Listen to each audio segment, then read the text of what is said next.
നമസ്കാരം, കർമ്മ ന്യൂസിലേക്ക് സ്വാഗതം. ഇസ്രായേൽ ഹമാസ് സംഘർഷം ഇപ്പോഴും അതിരൂക്ഷമായി തുടരുകയാണ്.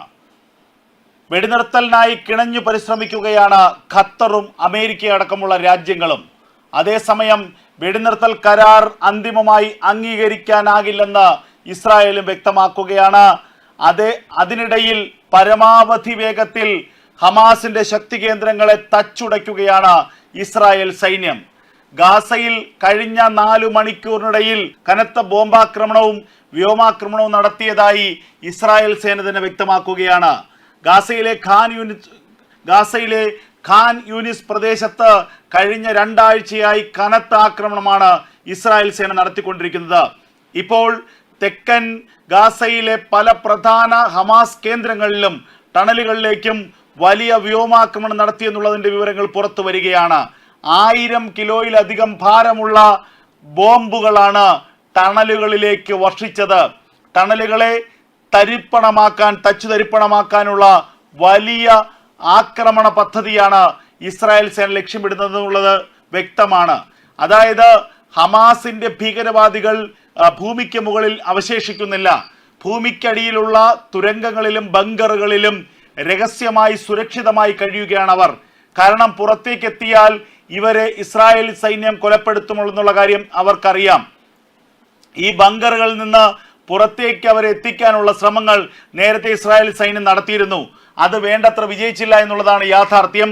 അതുമാത്രവുമല്ല, ബങ്കറുകൾക്കുള്ളിൽ കടന്ന് ആക്രമണം നടത്തുന്ന രീതികൾ കഴിഞ്ഞ ദിവസങ്ങളിൽ ഇസ്രായേൽ സേന സ്വീകരിക്കുകയും ചെയ്തിരുന്നു.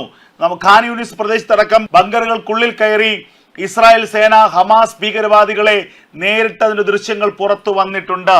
ഇപ്പോൾ അത്തരത്തിലുള്ള ഏറ്റവും അപകടകരമായ ഒരു ആക്രമണത്തിന് പകരം ബങ്കറുകൾക്കുള്ളിലിട്ട് തന്നെ പൂർണ്ണമായും ഹമാസിന്റെ ഭീകരവാദികളെ ചുട്ടരിക്കാനുള്ള തീരുമാനത്തിലേക്ക് ഇസ്രായേൽ സേന എത്തിയിരിക്കുന്നു. കാരണം ഇനി അധിക നാൾ യുദ്ധത്തിന്റെ പേരിൽ പിടിച്ചു നിൽക്കാനാകില്ല. ലോകത്തെ പല രാജ്യങ്ങളും യുദ്ധം അവസാനിപ്പിക്കാനുള്ള വലിയ സമ്മർദ്ദം ഇസ്രായേലിന് മേൽ ചെലുത്തുന്നുണ്ട്. അതുകൊണ്ട് തന്നെ യുദ്ധം നീട്ടിക്കൊണ്ടുപോകാൻ ഇസ്രായേലും ആഗ്രഹിക്കുന്നില്ല. അമേരിക്കയുടെ കടുത്ത സമ്മർദ്ദവും ഇസ്രായേലിന് മുകളിലുണ്ട്. അതുകൊണ്ട് എത്രയും വേഗം യുദ്ധം അവസാനിപ്പിക്കുക. യുദ്ധം അവസാനിപ്പിക്കണമെങ്കിൽ അതിനനുസൃതമായ രീതിയിൽ യുദ്ധം അവസാനിപ്പിക്കണം. യുദ്ധം അവസാനിപ്പിക്കുക എന്ന് ഉദ്ദേശിക്കുന്നത് ഹമാസിന്റെ പ്രവർത്തനം പൂർണ്ണമായും ഇല്ലാതാക്കണം. അതിന് ഇനി ഹമാസിന്റെ ഭീകരവാദ കേന്ദ്രങ്ങൾ ഗാസയിൽ ഉണ്ടാകരുത്. ഇതാണ് ഇസ്രായേൽ ലക്ഷ്യമിടുന്നത്. ആ ഭീകരവാദ കേന്ദ്രങ്ങളെ മുഴുവനായും തച്ചുടയ്ക്കണം. അതിന് ഈ ബങ്കറുകളെ പൂർണ്ണമായും നശിപ്പിക്കണം. അതിനു വേണ്ടിയാണ് ഏറ്റവും അത്യാധുനികമായ ബോംബുകൾ ഇസ്രായേൽ ഇപ്പോൾ ഗാസയിൽ വിക്ഷേപിക്കുന്നത്. ഗാസയിൽ ഭൂമി കുലുങ്ങുമാറ്, ഭൂമി പിളർന്നു മാറുന്ന തരത്തിലുള്ള അതിരൂക്ഷമായ ആക്രമണമാണ് ഇസ്രായേൽ സേന നടത്തുന്നതെന്നുള്ളതാണ് ലഭിക്കുന്ന ഏറ്റവും പ്രധാനപ്പെട്ട വിവരം. തെക്കൻ ഗാസയിലെ പ്രധാനപ്പെട്ട കേന്ദ്രങ്ങളിലൊക്കെ തന്നെ ഭൂമിയെ തകർക്കുന്ന തരത്തിലുള്ള ആക്രമണമാണ്, ബോംബിംഗ് ആണ് ഇസ്രായേൽ സേന നടത്തുന്നത്. വ്യോമസേന അവരുടെ വിമാനത്തിൽ നിന്ന് 1000 കിലോയിലധികം ഭാരമുള്ള ഏറ്റവും ഭീകരമായ ബോംബുകൾ ഭൂമിയിലേക്ക് വർഷിക്കുന്നു. അതായത് സാറ്റലൈറ്റ് മാപ്പിങ്ങിലൂടെ ഹമാസിന്റെ തുരങ്കങ്ങളും ബങ്കറുകളും ഉണ്ടെന്ന് സ്ഥിരീകരിക്കുന്ന ഇടങ്ങൾക്ക് മുകളിലേക്ക് 1000 കിലോയിലധികം ഭാരമുള്ള ബോംബുകളാണ് വർഷിക്കുന്നത്. ആ ബോംബുകൾ പതിച്ച് ഭൂമി അഗാധ ഗർത്തമായി മാറുന്ന സാഹചര്യം. അങ്ങനെ ഭൂമിക്കടിയിലുള്ള ബങ്കറുകൾ തകർക്കപ്പെടുകയും അതിനുള്ള ഹമാസിന്റെ ഭീകരവാദികൾ വെന്തെരിയുകയും അവസാനം അവരുടെ അന്ത്യം ഉറപ്പാക്കുകയും ചെയ്യുന്ന സാഹചര്യം. ഇതാണിപ്പോൾ ഇസ്രായേൽ ലക്ഷ്യമിടുന്നത്. എന്തായാലും ഗാസയിൽ ഒരു തരത്തിലുള്ള കോംപ്രമൈസിനും തയ്യാറല്ല എന്ന് ഇസ്രായേൽ സേന തന്നെ വ്യക്തമാക്കുകയാണ്. അതേസമയം ഖത്തറും ഈജിപ്തും അമേരിക്കയും അടക്കമുള്ള രാജ്യങ്ങൾ വെടിനിർത്തലിനായുള്ള വലിയ സമ്മർദ്ദങ്ങൾ ഇസ്രായേലിന് മേൽ നടത്തുന്നു. ഇസ്രായേൽ ചില നിബന്ധനകൾ മുന്നോട്ട് വയ്ക്കുന്നുണ്ട്. കാരണം ഒരു അനുഭവം ഞങ്ങൾക്കുണ്ടായി. ഒരു അവസരത്തിൽ ഞങ്ങൾ വെടിനിർത്തലിനെ അംഗീകരിച്ചവരാണ്. അന്ന് വെടിനിർത്തലിന്റെ മറവിൽ പരമാവധി ആയുധങ്ങൾ സംഭരിക്കുകയായിരുന്നു ഹമാസ് ചെയ്തത്. അത് മാത്രവുമല്ല, ഞങ്ങളുടെ തോക്കിൻ മുനയിലുണ്ടായിരുന്ന ഹമാസിന്റെ ഭീകരവാദികളെ രക്ഷപ്പെടുത്താൻ ആ അവസരം അവർ ഉപയോഗിച്ചു. അതുകൊണ്ട് ഇനി ഞങ്ങൾ ഒരവസരം കൂടി നൽകുന്നതല്ല. ഞങ്ങൾക്ക് ഒരു തരത്തിലുള്ള വെടിനിർത്തലിന്റെയും ആവശ്യമില്ല. ഒരിക്കൽ വെടിനിർത്തും, അത് ഹമാസിന്റെ അന്ത്യം ഉറപ്പിച്ച ശേഷം. ഇത് പറയുന്നത് ഇസ്രായേലിന്റെ പ്രധാനമന്ത്രിയാണ്. അതേസമയം വലിയ സമ്മർദ്ദങ്ങൾ മുന്നോട്ട് പോവുകയാണെങ്കിൽ ഒരു ഘട്ടത്തിൽ വെടിനിർത്തലിന് ഇസ്രായേൽ തയ്യാറായിരിക്കുമെന്നുള്ള സൂചനകളുമുണ്ട്. പകരം മുഴുവൻ ബന്ദികളെയും, ഹമാസിന്റെ പക്കലുള്ള മുഴുവൻ ബന്ദികളെയും വിട്ടയക്കാനുള്ള നിർദ്ദേശമായിരിക്കും ഇസ്രായേൽ മുന്നോട്ട് വയ്ക്കുക. മറുഭാഗത്ത് ആക്രമണം കൂടുതൽ ഇടങ്ങളിലേക്ക് വ്യാപിപ്പിക്കുകയാണ് ഇസ്രായേൽ ചെയ്തിരിക്കുന്നത്.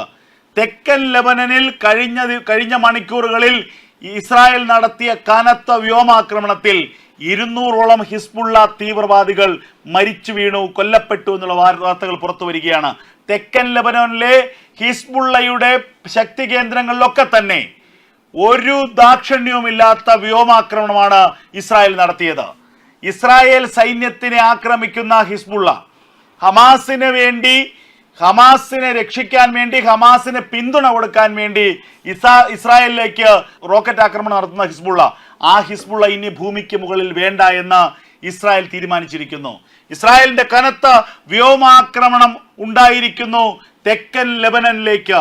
തെക്കൻ ലെബനനിലെ പ്രധാന കേന്ദ്രങ്ങളൊക്കെ തന്നെ തച്ചു തകർത്തിരിക്കുന്നു. 200 ഹിസ്ബുള്ള തീവ്രവാദികൾ കൊല്ലപ്പെട്ടു എന്നുള്ള ഏറ്റവും പ്രധാനപ്പെട്ട വാർത്തയാണ് ഇപ്പോൾ പശ്ചിമേഷ്യയിൽ നിന്ന് പുറത്തു വരുന്നത്.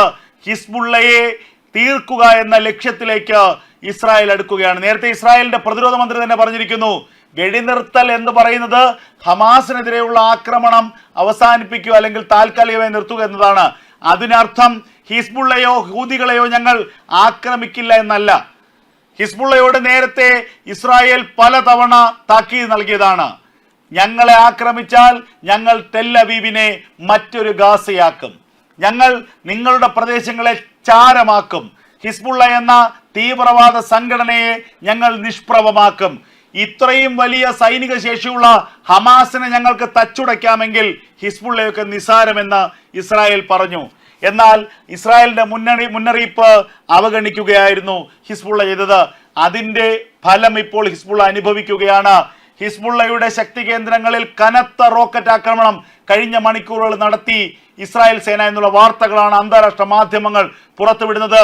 200 ഹിസ്ബുള്ള തീവ്രവാദികളെ കൊലപ്പെടുത്തി എന്നുള്ള വാർത്തകളും പുറത്തേക്ക് വരികയാണ്. കനത്ത ആക്രമണം, കനത്ത അശാന്തിയാണ് പശ്ചിമേഷ്യയിൽ ഇപ്പോൾ രൂപപ്പെട്ടിരിക്കുന്നത്. പല രാജ്യങ്ങൾ തമ്മിൽ കൊമ്പ് കോർക്കുന്ന കാഴ്ച നമ്മൾ കാണുന്നു. ഇറാനെ ആക്രമിക്കാൻ ഒരുങ്ങി അമേരിക്കയും ബ്രിട്ടനും, ഹൂതികളെ നിഷ്പ്രഭമാക്കാൻ ഒരുങ്ങി അമേരിക്കയും ബ്രിട്ടനും സംയുക്ത സൈനിക സഖ്യവും. മറുഭാഗത്ത് ഹിസ്ബുള്ളയെ ഒറ്റയ്ക്ക് നേരിട്ടുകൊണ്ട് ഇസ്രായേൽ. ഗാസയിലാണെങ്കിൽ ഹമാസിന്റെ ശക്തി കേന്ദ്രങ്ങളൊക്കെ തന്നെ തച്ചു തകർത്ത് ഇസ്രായേൽ സേന. എത്രയും വേഗം ഗാസയെ ഹമാസ് മുക്തമാക്കുക, ഹമാസ് മുക്തമാക്കിയ ശേഷം പുതിയൊരു ഗാസ സൃഷ്ടിക്കുക, അവിടുത്തെ ഭരണം ഇസ്രായേലിന്റെ അധീനതയിലാക്കുക.